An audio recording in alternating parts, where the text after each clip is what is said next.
সিনেমার শুরুতে Lucy Miller নামের একজন সাধারণ আমেরিকান ছাত্রীকে দেখানো হয়। সে তাইওয়ানে পড়াশোনা করছে। সে তার নতুন প্রেমিক রিচার্ডের সাথে একটি হোটেলের বাইরে দাঁড়িয়ে আছে। মাত্র এক সপ্তাহ আগে পরিচিত হওয়া রিচার্ডের কাজকর্ম সম্পর্কে লুসির কোনো স্বচ্ছ ধারণা ছিল না। রিচার্ড হঠাৎ লুসিকে একটি ব্রিফকেস দিয়ে হোটেলের ভেতরে থাকা মিস্টার জাং নামের এক ব্যক্তিকে পৌঁছে দিতে বলে। এই সামান্য কাজের জন্য সে লুসিকে $1000 প্রস্তাব দেয়। কাজটি সন্দেহজনক মনে হওয়ায় লুসি রাজি হয় না, কিন্তু রিচার্ড জোর করে ব্রিফকেসটি লুসির হাতে হাতকড়া দিয়ে আটকে দেয় এবং জানায় যে চাবিটি মিস্টার জাংয়ের কাছে আছে। নিরুপায় লুসি হোটেলের ভেতরে প্রবেশ করে এবং নিজেকে এক ভয়ঙ্কর পরিস্থিতির মধ্যে আবিষ্কার করে।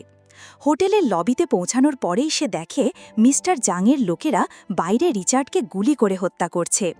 আতঙ্কিত লুসিকে কালো স্যুট পরা লোকেরা ধরে নিয়ে যায় তাদের বসের কাছে।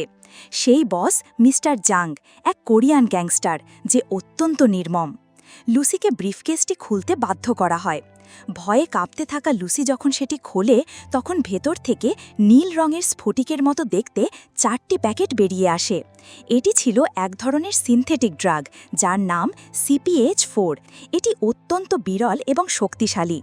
এর কার্যকারিতা পরীক্ষা করার জন্য জাংয়ের লোকেরা এক ব্যক্তিকে জোর করে ড্রাগটি সেবন করায় এবং লোকটি সঙ্গে সঙ্গে হিস্টেরিয়া রোগীর মতো আচরণ শুরু করলে জাং তাকে গুলি করে হত্যা করে।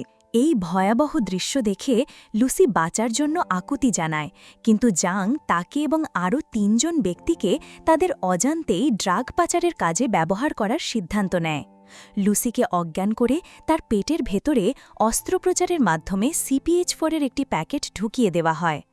জ্ঞান ফিরলে লুসি নিজেকে একটি বদ্ধ ঘরে আবিষ্কার করে এবং জানতে পারে যে তাকে ইউরোপে এই ড্রাগ পাচার করতে হবে। সেখানে এক পাহারাদার লুসির সাথে অভদ্র আচরণ করে এবং তাকে লাথি মারে। এই প্রচণ্ড আঘাতে লুসির পেটের ভেতর থাকা CPH-4-এর প্যাকেটটি ফেটে যায় এবং বিপুল পরিমাণ ড্রাগ তার রক্তস্রোতে মিশে যেতে শুরু করে। এখান থেকেই লুসির অবিশ্বাস্য রূপান্তর শুরু হয়। CPH-4 তার শরীরের প্রতিটি কোষে বিদ্যুতের মতো ছড়িয়ে পড়ে এবং তার মস্তিষ্কের কার্যক্ষমতা বাড়িয়ে তুলতে শুরু করে। তার শরীর মাধ্যাকর্ষণ শক্তিকে অগ্রাহ্য করে শূন্যে ভাসতে থাকে এবং তার চোখের মণি নীল হয়ে যায়। তার মস্তিষ্ক সাধারণ মানুষের 10% পরিবর্তে 20% সক্রিয় হয়ে ওঠে। একই সময়ে প্যারিসে অধ্যাপক স্যামুয়েল নরম্যান মানুষের মস্তিষ্কের সম্ভাবনা নিয়ে একটি বক্তৃতা দিচ্ছিলেন। তিনি ব্যাখ্যা করছিলেন যে সাধারণ মানুষ তাদের মস্তিষ্কের মাত্র 10% ব্যবহার করে।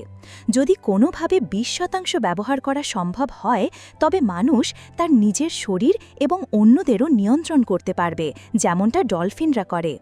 আর যদি 100% ব্যবহার করা সম্ভব হয়, তবে তার ফলাফল কী হবে তা ছিল কল্পনাতীত। লুসির ক্ষেত্রে ঠিক তাই ঘটছিল। তার মস্তিষ্ক 20% সক্রিয় হতেই সে শারীরিক ও মানসিক ব্যথার ঊর্ধ্বে চলে যায়। সে তার অপহরণকারীদের সহজেই পরাজিত করে সেখান থেকে পালিয়ে যায়। তার জ্ঞান এবং উপলব্ধি এতটাই বেড়ে যায় যে সে যে কোনো বিষয় মুহূর্তের মধ্যে শিখে নিতে পারছিল। হাসপাতালে গিয়ে সে নিজেই নিজের কাঁধে লাগা গুলি বের করে এবং ডাক্তারদের তার পেট থেকে ড্রাগের অবশিষ্ট প্যাকেটটি বের করতে বাধ্য করে। ডাক্তাররা তাকে জানায় যে CPH-4 হল এমন একটি প্রাকৃতিক রাসায়নিক যা গর্ভবতী মায়েরা গর্ভাবস্থার 6ষ্ঠ সপ্তাহে সামান্য পরিমাণে তৈরি করে, যা ভ্রূণের বিকাশে সাহায্য করে। এত বিপুল পরিমাণ CPH-4 শরীরে শোষিত হওয়ার পরেও লুসি কিভাবে বেঁচে আছে তা দেখে তারা বিস্মিত হয়। লুসির মস্তিষ্কের ক্ষমতা দ্রুত বাড়তে থাকে। 30% পৌঁছানোর পর সে পৃথিবীর সমস্ত ইলেকট্রোম্যাগনেটিক তরঙ্গ নিয়ন্ত্রণ করার ক্ষমতা অর্জন করে। সে ফোন কল, টেলিভিশন এবং অন্যান্য ইলেকট্রনিক ডিভাইস নিয়ন্ত্রণ করতে পারছিল।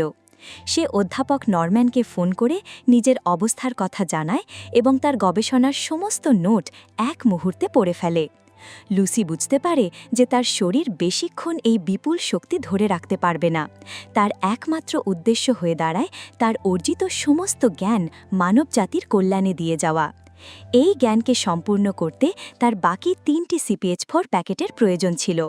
সে ফরাসি পুলিশ ক্যাপ্টেন পিয়ার দেল রিওর সাথে যোগাযোগ করে এবং তাকে অন্য 3 জন ড্রাগ পাচারকারীকে ধরতে সাহায্য করে। লুসি এখন অতীত ও বর্তমানের অনেক কিছু দেখতে পারছিল এবং মানুষের মনের কথাও পড়তে পারছিল। তার আবেগ, ভয় এবং মানবিক অনুভূতিগুলো ধীরে ধীরে বিলুপ্ত হয়ে যাচ্ছিল। মিস্টার জাং এবং তার দলও ড্রাগগুলো পুনরুদ্ধার করার জন্য লুসির পিছু নেয়।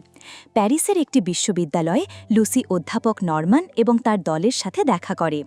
সেখানে তার মস্তিষ্কের ক্ষমতা 60-70% পৌঁছালে সে সময়ের প্রবাহকে নিয়ন্ত্রণ করার ক্ষমতা অর্জন করে।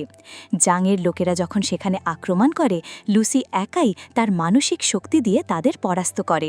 শেষ পর্যন্ত লুসি বাকি 3টি CPH4 প্যাকেট নিজের শরীরে প্রবেশ করায়। তার মস্তিষ্কের ক্ষমতা 100% দিকে এগোতে থাকে। তার শরীর রূপান্তরিত হতে শুরু করে। কোষগুলো ভেঙে গিয়ে এক কালো তরলে পরিণত হয়, যা বিশ্ববিদ্যালয়ের সমস্ত কম্পিউটার এবং সার্ভারকে গ্রাস করে একটি জৈব সুপার কম্পিউটার তৈরি করতে শুরু করে। এই অবস্থায় সে স্থান ও কালের ঊর্ধ্বে চলে যায়। সে সময়ের মধ্যে দিয়ে ভ্রমণ করে নিউ ইয়র্কের অতীত, ডাইনোসরের যুগ এবং এমনকি মানবজাতির প্রথম পূর্বপুরুষ প্রাইমেট লুসির সাথেও সাক্ষাৎ করে। অবশেষে সে মহাবিশ্বের সৃষ্টি পর্যন্ত পৌঁছে যায় এবং জীবনের উৎস উপলব্ধি করে। যখন মিস্টার জাং ঘরে প্রবেশ করে লুসিকে গুলি করতে উদ্যত হয়, ঠিক সেই মুহূর্তে লুসির মস্তিষ্ক 100% ক্ষমতায় পৌঁছে যায় এবং তার শারীরিক অস্তিত্ব বিলীন হয়ে যায়। সে মহাবিশ্বের সাথে একাত্ম হয়ে যায়। ক্যাপ্টেন দেল রিও এসে জাংকে হত্যা করে এবং হতবম্ব হয়ে জিজ্ঞাসা করে, লুসি কোথায়? ঠিক তখনই তার মোবাইল ফোনে একটি বার্তা আসে। লুসি তার অর্জিত সমস্ত জ্ঞান একটি পেনড্রাইভে রেখে যায় অধ্যাপক নরম্যানের জন্য, যা মানবজাতির ভবিষ্যৎকে এক নতুন পথে চালিত করার সম্ভাবনা রাখে। এই দৃশ্যটি দেখানোর মধ্যে দিয়ে সিনেমাটি এখানেই শেষ হয়ে যায়। মুভিটি কেমন লেগেছে লাইক, কমেন্ট করে জানিয়ে দিন। এমন সব মজার মজার মুভির এক্সপ্লেনেশন দেখতে চ্যানেলটি সাবস্ক্রাইব করে রাখুন। ধন্যবাদ।